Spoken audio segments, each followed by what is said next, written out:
Ladies and gentlemen, what's happening now? Welcome to this exclusive online content brought to you, as always, by Paul Martin Menswear.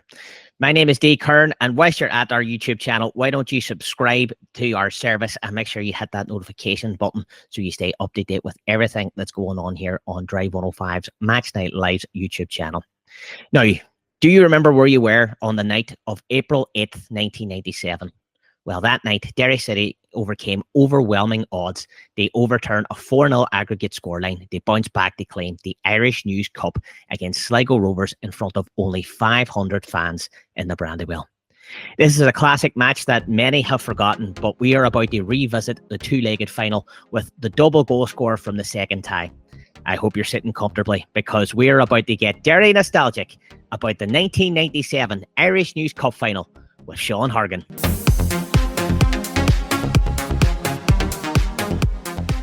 For the benefit of those who may not be old enough to remember the competition, Hargy, what was the Irish News Cup?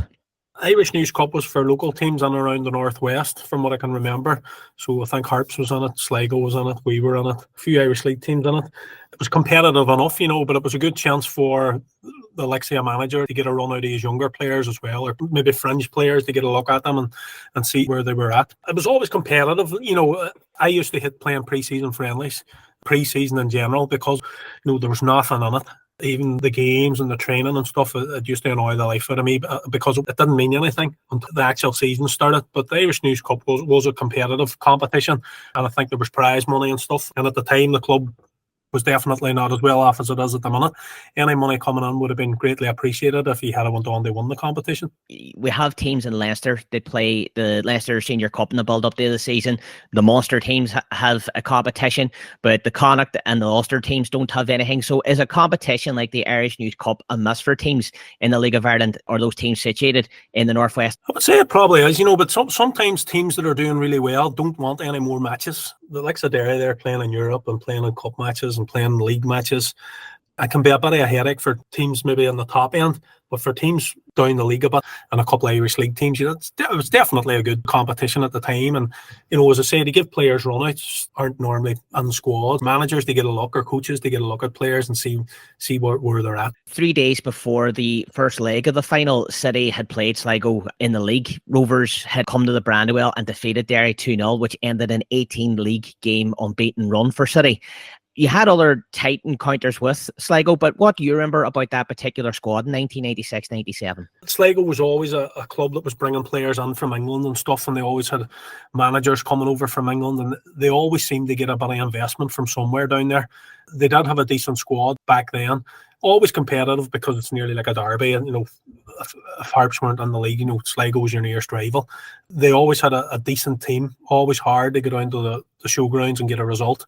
I think we won down there that year as well. I think I was injured at the time. You never get anything easy. You only have to look at the current squad that goes down there and plays. I've been down a couple of times, and my son flew back from England to go down a couple of times. He says, I'm never coming back for a game in Sligo. It's a horrible place, I think. And, even though the pitch is decent, you seem to struggle to get a result down there at times. Our particular squad was a decent team. We did have a lot of young players that played in that competition. The 1996-97 team was obviously the league winning team that Felix managed. We had some great players, and then things just fell into place. I remember Liam broke his elbow up at Fun Park, and then me and Gary Beckett ended up playing up front for 6 or 8 weeks. We didn't have a massive squad. We had maybe five guys from Dublin, because we used to travel to the matches. It's unbelievable thinking about it now, but we travelled to the matches in a Ford Galaxy, which Kevin Mahan used to drive. It's mad when you think about it now. So we used to drive down to the games in the Ford Galaxy, maybe, I don't know, about 7 or 8 days, and the crack used to be good back then, and we used to just meet the lads from Dublin or wherever they were from at the ground. Felix, for this particular first leg, decided not to take any risks with the regular players, so only 4 from the previous match on the Saturday started this one. I think it was Boyle, Liam Coyle, Tommy Dunn, and I think the other one was James Carey. Did it annoy you that you were starting from the bench, considering it was a final so young in your career? I would have been looking to start the game 100%. But then you have to kind of respect managers' decisions, and I always got on all right with Felix, and he was good to me when I was a young player coming through the squad or coming into the setup. Myself and Gary Beckett were 2 of the younger ones coming on, the more senior players like Liam and Higgsy, Kearney, I think Big Crack was there at the time, and when I came at the start, Anthony Toho was playing when I made my away debut in Galway and stuff. So there was a good range of players there, and good senior pros who would help you along on your way. And I think you always need that at a club. Sligo won the first leg 3-0 thanks to a hat-trick from Lee Thaw. From memory, do you feel that the scoreline may have flattered the Bitter Red? Probably, but then when you're looking, if you're only starting 4 of your regular first teamers, you do leave yourself open for that to happen. And I'm sure that the 4 guys that were playing were maybe a bit disillusioned because they were in the squad with all the younger players and stuff, and sometimes it can put you off. Obviously, you had Liam and Tommy Dunn, Decky Boyle and Jamesy, who are all experienced players in the league. I'm sure after the 3-0 defeat that, everybody thought, that's it. There's no way we're going to get this back. Felix, after the game, declared that he refused to concede the trophy because there was the other game to go. Do you remember, was he annoyed with the team at the final whistle at the end of the first game? Oh, I was. Felix wouldn't have been one for coming on and really losing the plot. Everything would have been thought out, and his team talks and all sometimes made it went over your head because he could have been away down the Yellow Brick Road with something that had nothing to do with football at all, and you'd be scratching your head going, what was that about? He would have come in and give his points across, and if somebody wasn't doing it, he would have let them know. I never remember him really losing the head with anybody or going at people the way other managers would. I know it was a disappointment at the time, and nobody likes being on the end of a defeat. If there's another game, the manager's always going to say, we have a chance. April 8th, 1987, the second leg comes round and only 500 fans are in attendance. Considering it was a final, how did you feel seeing such a small crowd comparable to the average league game that year? People were probably thinking, it's the Irish News Cup. They're 3-0 down. What's the point? It's done. And, fans can be fickle, especially in Derry. You've seen it recently with 2 results and everybody thinks the manager needs to go and some players can't run and all this here kind of stuff. So everybody's a manager, you've 3,000 managers there, but you'll have your diehards that'll go no matter what way the club is or how they're doing. You'll get people that'll go all the time because they're just mad Derry City fans, and that's what they'll do. I think anybody that was there that night got a good treat anyway. Most of the squad was made up of players from the reserves that played in the Ulster Senior League against Fanad the weekend before, but you start in midfield. Sligo go 1-0 up in the 15th minute because of Don Oates scoring off a rebound, but Ronan Kelly pounces on a per pass back to make it 1 each.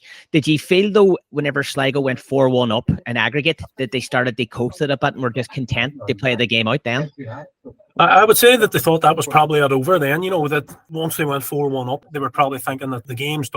They were probably giving it a bit of a big one on the pitch and stuff. You've always got a chance, and I know Ronan Kelly scored that goal to get us off the mark, and then I think Felix might have made a couple of changes. Things just took off from there. He did make a couple of changes because after half-time, Paul Curran goes up the centre forward. Pizza comes on as well, but it's Kearney that sets up both of your goals. Now, I don't ever remember Kearney playing many games in that role before or after, but what did you think of Paul Curran as a centre forward? Well, he was a better centre half than he was a centre forward, let's just say.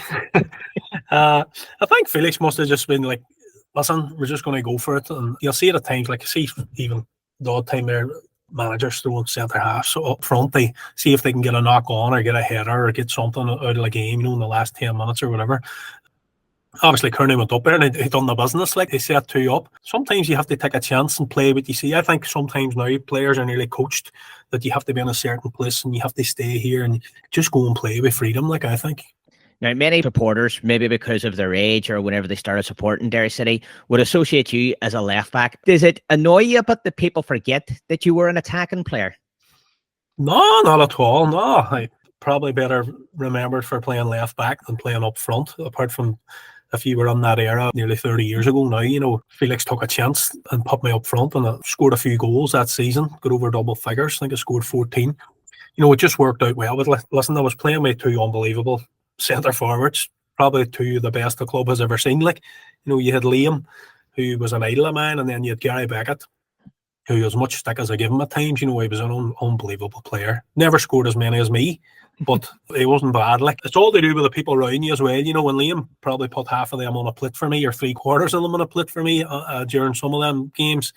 And obviously you had the midfield that was unreal in the defence. Talking about the goals that you scored that night, your first goal is actually scored on your right foot. Do you remember much about that one? Not really, no. But it's funny because that season we got into obviously the FA Cup final as well after winning the league. And Felix played me right wing because I was both footed. Like he would have done that at times, put you into different positions and that. Kind of played left wing, right wing, centre forward, and then eventually fell back on the left back. Played centre half a few times.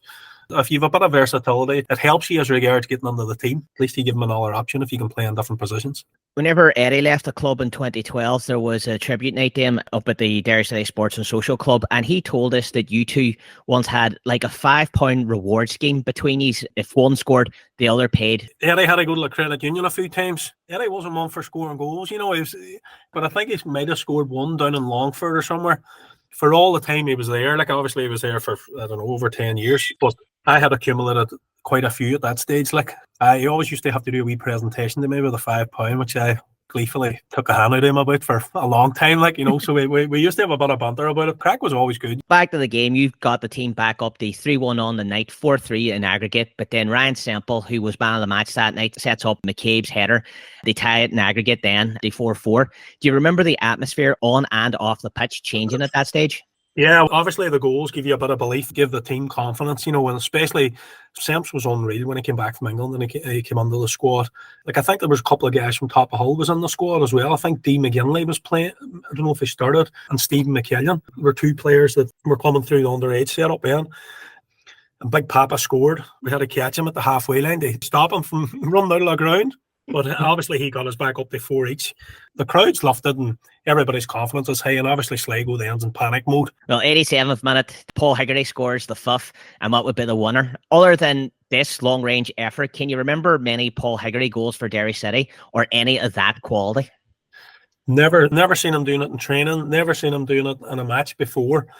He just got his head down and he's absolutely smashed it, and it's just flew under the top corner. I think he was in a shock himself. I think he kind of stood there for a minute. Obviously, he didn't score that many, so I don't think he knew what he was going to do next. It was an unbelievable feeling, and for the squad and for the younger players and that, because sometimes when you're a younger player, you don't get as many opportunities playing around the first team and picking up silverware and stuff. You might always be in the fringes. It's hard to get under, especially a good team. So whenever it comes along, you have to grasp the opportunity. I have a quiz question for you. Who lifted the trophy that night? Who lifted the trophy? Was it wee Shorty? Was it Shorty? Ding, ding, ding. Get that man a chicken dinner. Sean Shorty Gallagher. Aye. Another great player, ended up going to Drogheda. Had a couple of run-ins when he was playing with Drogheda, but I came through that reserve team with Shorty, Coilo, can't remember them all. Considering everything that you have won with Derry City and throughout your career, is it a medal that you're actually proud of? It is like every one of those medals. You'll take it as it comes. Like obviously they don't do the Irish News Cup anymore. I think for anybody who was at the game, it's a great bit of history about what happened and the way the team went 4-1 down, came back and won 5-4. Sligo were shell shocked, and I think the club got a few grand for winning the competition, which was probably badly needed at the time. Some of them young players, they probably never won another medal after that. You know what I mean? And never got the chance to play at that level again, or at the highest level in the country. I was lucky. I was part of so many good squads. We had a couple of barren years, but we had 8 trophies. We had 5 League Cups, 2 FAA Cups, and then obviously the league in the space of 12 seasons or 13 seasons that it was there. What I would always say to players is enjoy the good times, and for fans, because they're few and far between the times. Looking back, that first year when I was there, we won the league, and I was like, unbelievable. It must be like this all the time. Never won another one after.